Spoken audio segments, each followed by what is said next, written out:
rich keep getting richer, the poor keep getting poorer. Billionaires openly, essentially, taking control of government. For the first time in 25 years, poverty globally is increasing. Less than 1% of the world's population owns almost half of the world's wealth. 14,000 plus high profile लोगों की एक लंबी list, जिसमें actors, cricketers, politicians, mafia सब शामिल थे और दुनिया से छिपकर एक ऐसा गेम खेल रहे थे जिसका राज साल 2016 में 11.5 मिलियन डॉक्यूमेंट्स की एक बड़ी लीक के साथ सामने आता है। The Panama Papers have already implicated world leaders. Now the most powerful man in football has been dragged into the scandal. Aishwarya Rai Bachchan को ईडी का नोटिस दिया गया है। पनामा पेपर लीक मामले में बच्चन परिवार का नाम सामने आया था। What do Lionel Messi, Jackie Chan and the Prime Minister of Iceland have in common? They're just three of the names uncovered in the Panama Papers. Panama Papers. Panama Papers. Vladimir Putin, investigators say, at the center of a star-studded list of 12 current and former heads of state, including nearly 500 Indians from property heavyweights to actors, politicians, lawyers and industrialists. The game of 1%. The system isn't broken. It is working the way that it is designed. The smaller the gain, the less the gain at the top. The rich are growing their wealth very rapidly, and it's acting like a black hole in society. It's sucking the wealth away. एक ऐसा game जिसमें हम सिर्फ एक मोहरे हैं। This is the one book, the 1% doesn't want the other 99% to read. जिसे control कोई और ही कर रहा है। How old were you when you became a millionaire? You have to ask a millionaire. What do you mean I'm a billionaire? How much does Sirhan sell per year? This year I think we'll do 2.7 billion. $500 million a year. 100 million. $45 million place. Tesla's CEO Elon Musk is officially the richest person ever. You can have a job, or you can have a career, or you can have a calling. And if you can somehow figure out how to have a calling, you have hit the jackpot. Because that's the big deal. साल 2018 में Amazon 11.2 billion dollars का profit कमाता है। Accordingly उन्हें 21% यानी 2.35 billion dollars का tax भरना था, लेकिन वो टैक्स कितना भरते हैं? Yes, zero, not a single rupee. उल्टा गवर्नमेंट की तरफ से उन्हें 129 मिलियन डॉलर्स का टैक्स रिबेट भी मिलता है and this was totally legal. सब कुछ लीगल होता है। वही अगर एक आम आदमी मंथली 30,000 रुपए भी कमा रहा है तो उसे 5% टैक्स देना पड़ेगा, अदरवाइज नोटिस घर आ जाएगा। एक ऐसा कैपिटलिज्म जो सबको इक्वल अपॉर्चुनिटी देने के लिए बनाया गया था, वो आज क्रोनी कैपिटलिज्म बन चुका है। Economics. Because here's the dirty secret. There was a time in which the economics profession worked in the public interest for everyone, but in the neoliberal era, today, they work only for big corporations and billionaires. And that is creating a little bit of a problem. Gautam Adani ने साल 2022 में NDTV का majority stock ले लिया। NDTV पहले एक relatively neutral और independent news platform माना जाता था, लेकिन एक्विजिशन के बाद My dear shareholders, Press statement: Adani Ports whole-time director Ashwini Gupta has talked about the company's first quarter earnings. on editorial independence, and NDTV will be a credible, independent global network with a clear Lakshman Rekha between management and editorial. जिस media का काम public interest serve करना है, वो अगर एक corporate ownership में चली जाए तो उसका एडिटोरियल इंडिपेंडेंस खत्म हो जाता है। न्यूज़ मीडिया कंपनी एक तरह की पावर होती है जिसे बड़े बड़े ग्रुप नेगोशिएशन पावर की तरह यूज करते हैं जब अलग अलग गवर्नमेंट से डील करते हैं। ये पूरा सिस्टम इन्हीं 4 पिलर्स पे टिका है और ये चारों पिलर्स बस एक ही काम करते हैं, जो ऊपर है वो ऊपर ही रहे और जो नीचे है वो नीचे ही रहे। The uncertain game you never know. The political system is going to tend to serve Warren Buffett still pays a lower tax rate than his secretary.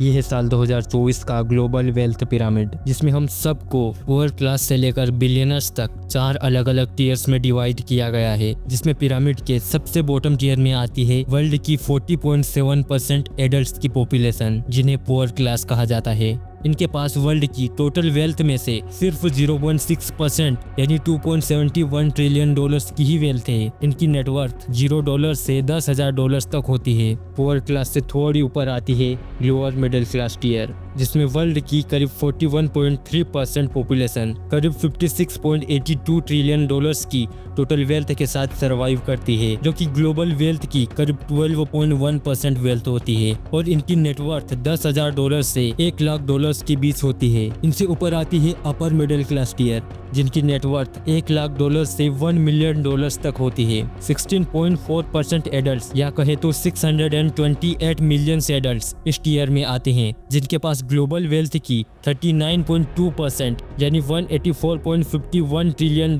की टोटल वेल्थ है। इनके पास इन्वेस्टमेंट्स होते हैं, प्रॉपर्टीज होती है और डिसेंट लाइफस्टाइल होता है। इसके बाद आते हैं इस पूरे गेम के ओनर्स, द 1.6% लोग, 60 मिलियन लोग जिनके पास ग्लोबल वेल्थ की 48.1% वेल्थ है। मीन्स अगर हम पुअर क्लास टीयर से इनका कंपैरिजन करें, जिनमें 40.7% पॉपुलेशन होने के बावजूद उनकी वेल्थ सिर्फ 0.6% ही है, जबकि मिलियनर्स और बिलियनर्स इनकी पॉपुलेशन सिर्फ 1.6% एडल्ट ही है। फिर भी ये ग्लोबल वेल्थ की 48.1% वेल्थ या कहे तो $226.47 ट्रिलियन की वेल्थ कंट्रोल करते हैं। इनके पास multiple homes, companies, offshore account, business, stocks, crypto, gold, private jets होते हैं। इनके लिए दुनिया एक बोर्ड गेम है और बाकी सब लोग मोहरे। ये लॉस, पॉलिटिक्स, टैक्स सब कुछ कंट्रोल कर सकते हैं। You know, these billionaires openly essentially taking control of government. And when you have a few people who are so wealthy that they can effectively buy the political system is going to tend to serve their interests. जब आप कोई 500 रुपए की भी चीज खरीदते हो तो उस पे भी GST लगती है। जब आपको 30,000 रुपए की भी सैलरी मिलती है तब भी उस पे टैक्स लगता है। लेकिन जब एक बिलियनर 500 करोड़ रुपए कमाता है तो सिस्टम चुप रहता है, उसका कोई टैक्स नहीं लगता। आप काम करके पैसे कमाते हो और उसका टैक्स भरते हो, लेकिन वो पैसे कमा के कहते हैं कि ये इनकम नहीं थी, ये एसेट्स थे। यहाँ पर एसेट्स क्या होते हैं ये मैं आपको क्लियर कर देता हूँ। देखो, एसेट्स एक ऐसी चीज होती है जिसकी वैल्यू फ्यूचर में घट या बढ़ सकती है, जिसको बेच के पैसा कमाया जा सकता है। फॉर एग्जाम्पल, कंपनीज के shares, stocks, properties, gold, patents, crypto, startups में शेयर होल्डिंग्स etc। अब ये एसेट्स का सिस्टम काम कैसे करता है? मान लो एलोन मस्क के पास टेस्ला के 1 करोड़ शेयर्स हैं। अब उनकी वैल्यू बढ़ गई, एक शेयर इज इक्वल टू 10,000 रुपए। अब एलोन मस्क शेयर्स बेच देता है और 1,000 करोड़ रुपए बना लेता है। वो पैसा उसके बैंक अकाउंट में आ जाता है। लेकिन ध्यान दो, उसने सैलरी नहीं ली, उसने काम नहीं किया, सिर्फ अपने शेयर्स, एसेट्स बेच दिए। इससे फायदा ये होता है कि टैक्स बहुत कम या कभी कभी नहीं भी देना पड़ता है। इसलिए 1% लोग सैलरी नहीं लेते, वो अपना पैसा एसेट्स में रखते हैं और जब चाहे उसमें से कुछ हिस्सा बेच देते हैं। It is being called billionaire tax avoidance. I think that most people understand at this point that I don't really make a big salary. I own parts of companies. And banks are more than happy to use that as collateral to lend me real money. Carl Icahn, Elon Musk, and others generated income from assets with loans, but about 2/3 of American homeowners do the same thing by borrowing against their homes with a mortgage. They also deduct their interest payments, not to mention car loans and other consumer debt. World में ऐसी भी countries है जहां income पे या तो tax 0 होता है या फिर टैक्स ही नहीं होता। वहां की लॉस फॉरेन कंपनीज और इंडिविजुअल्स को प्राइवेसी, सेक्रेसी और इजी इनकॉर्पोरेशंस देते हैं। Cayman Islands, Panama, Switzerland, Bermuda, British Virgin Islands और UAE, इन्हें टैक्स हेवंस कहा जाता है क्योंकि यह टैक्स या तो 0 होता है या फिर बहुत कम होता है। इसलिए कई फॉरेनर्स अपने पैसे इन कंट्रीज में रखते हैं ताकि बिलियंस ऑफ पैसों के भी टैक्स या तो 0 हो या फिर बहुत कम हो। फॉर एग्जांपल, साल 2016 में मोसेक पोंसेका नाम की पनामा बेस्ड लॉ फर्म के 11.5 मिलियन कॉन्फिडेंशियल फाइल्स लीक हुए थे, जिसमें दुनिया के नेताओं, सेलिब्रिटीज, बिजनेस टाइकून्स, इन सब के टैक्स हेवंस सीक्रेट सामने आए थे। Possibly the biggest data breach in history. Like the King of Saudi Arabia, even celebrities like Jackie Chan connected to controversial offshore bank accounts. We are a firm of nearly 40 years existence. We have formed more than 250,000 anonymous corporations through our history, and we take care only of the legal part. ये documents दिखाते हैं कि कैसे ultra rich लोग जैसे Putin के closet, Nawaz Sharif जो कि पाकिस्तानी PM है, लियोनेल मेसी और यूक्रेन प्रेसिडेंट पेट्रो पोरोशेंको अपनी असली इनकम छिपाकर टैक्स हेवंस में रखते थे। पहले तो दुनिया भर में 2,14,000 प्लस ऑफशोर कंपनीज के रिकॉर्ड्स सामने आए थे जिनके पीछे छिपे थे लाखों लोग। लेकिन इन्वेस्टिगेशन के बाद ICIJ और ग्लोबल वेल्थ मीडिया ने 11.5 मिलियन डॉक्यूमेंट्स में से 14,000 से ज्यादा हाई प्रोफाइल इंडिविजुअल्स के नाम डायरेक्टली आइडेंटिफाई किए, जिनकी लिस्ट आप देख सकते हो। लेकिन सबसे शॉकिंग बात, इन्हें कोई मेजर पनिशमेंट नहीं हुई। मीडिया में बस तो बना, लेकिन सिस्टम ने उन्हीं लोगों को प्रोटेक्ट किया जिनके पास उस सिस्टम की चाबी थी। आप टैक्स भरते हो वो सिस्टम लिखते हैं, आप जॉब के लिए डिग्री लेते हो वो लॉ में क्लॉज लिखवा लेते हैं, और जब सब कुछ लीगल के नाम पे होता है तब समझ जाओ स्कैम सिस्टम के अंदर नहीं, सिस्टम ही स्कैम बन चुका है।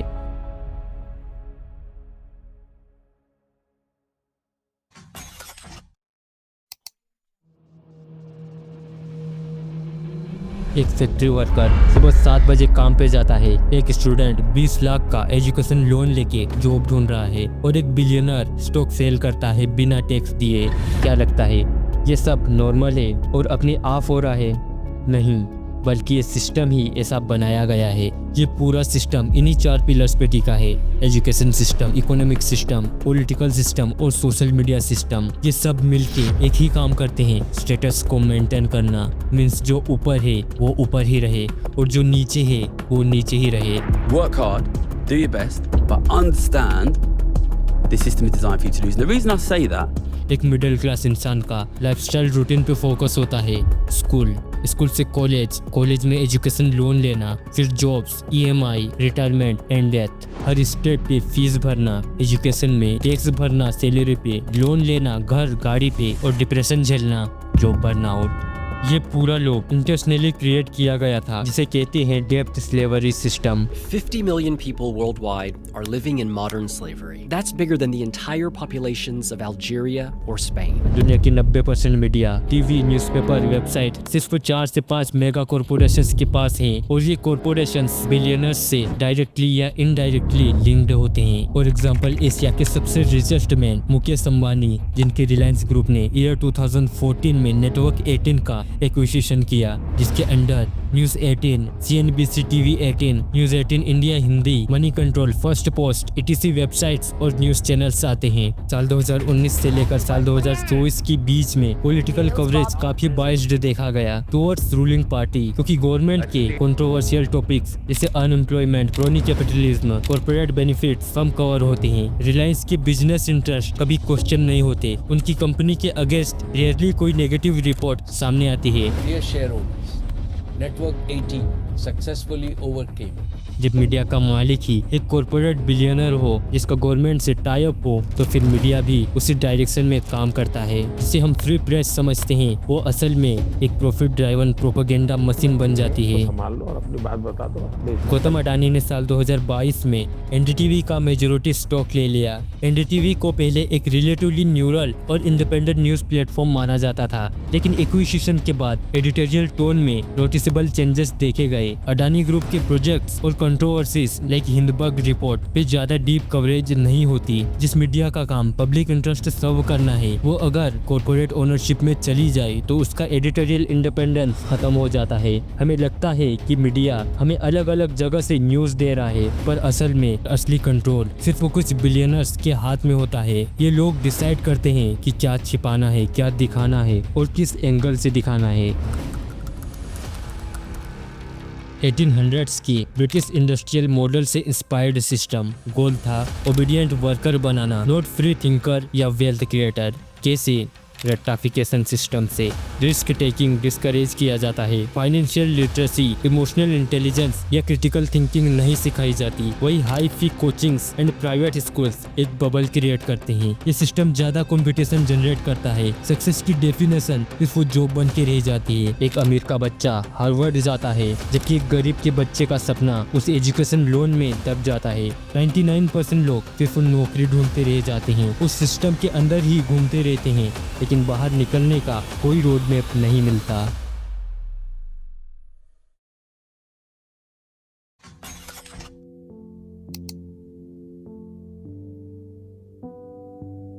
कैपिटलिज्म एक ऐसा इकोनॉमिक सिस्टम जहां बिजनेस प्राइवेट लोग चलाते हैं, नॉट दी गवर्नमेंट। इसमें कोर प्रोमिसेस होते हैं कि सबको फ्री मार्केट, सबको कंपटीशन का मौका मिलेगा। दूसरा, मेरिट बेस्ड ग्रोथ, जो मेहनत करेगा वो आगे जाएगा। तीसरा, इक्वल अपॉर्चुनिटी, सबके लिए समान मौका, और कौन जीतेगा ये कस्टमर की डिमांड डिसाइड करेगी, उनका प्राइस डिसाइड करेगा।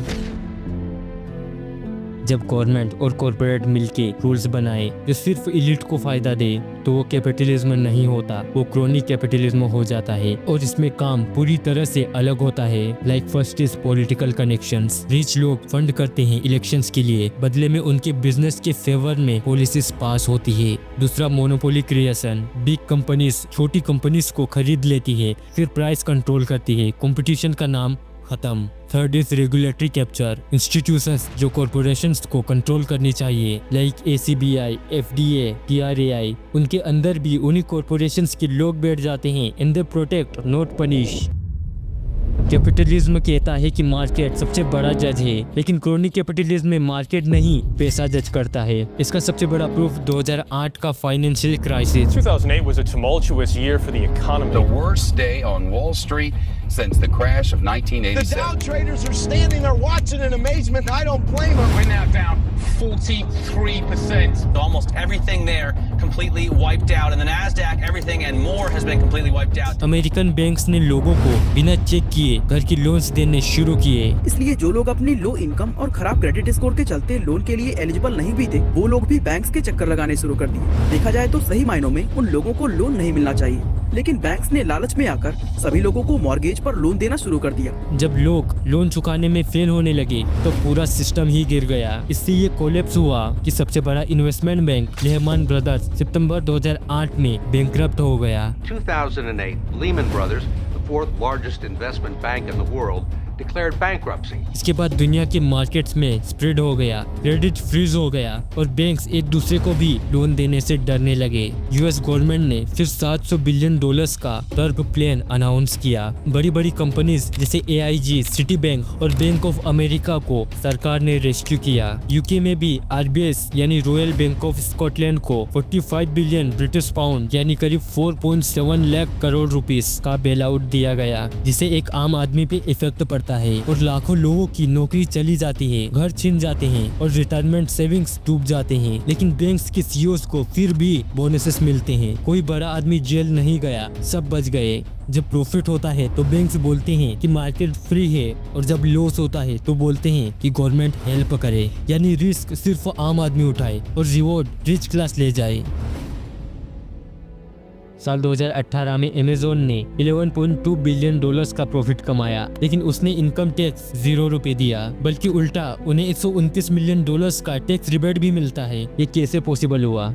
अमेज़न ने कुछ कम्प्लीटली लीगल अकाउंटिंग ट्रिक्स का यूज किया। लाइक रिसर्च एंड डेवलपमेंट में जो पैसा लगाते हैं उस पे टैक्स डिस्काउंट मिलता है। सेकेंड इज की एम्प्लॉयज को कैश के बजाय स्टॉक्स में सैलरी देना, इससे कंपनी अपना टैक्सेबल प्रॉफिट कम दिखा सकती है। Third, accelerated depreciation. कंपनी कहती है कि उसकी मशीन सर्वर्स जल्दी खराब हो जाते हैं, इस वजह से वो एसेट्स को जल्दी घटाकर प्रॉफिट दिखाना कम कर देते हैं। इन सब का रिजल्ट ये हुआ कि अमेज़न सिस्टम की लूपहोल का यूज करके टैक्स नहीं देती, जबकि एक आम आदमी अपनी सैलरी का 10 से 30% तक टैक्स में दे देता है।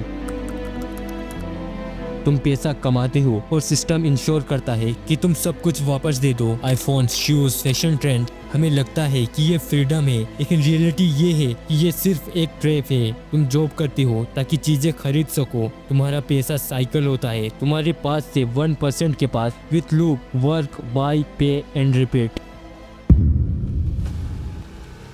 आप टैक्स भरें और लूपहोल का यूज करें। पैनामा पेपर्स और पैराडाइज पेपर्स ने ये सब एक्सपोज किया, लेकिन सिस्टम फिर भी वही है, क्योंकि इस पूरे गेम का डिजाइन ही ऐसा है कि सिर्फ 1% को ही प्रॉफिट हो और बाकी के 99% लोग सिर्फ बॉटम में ही अटक के रह जाए।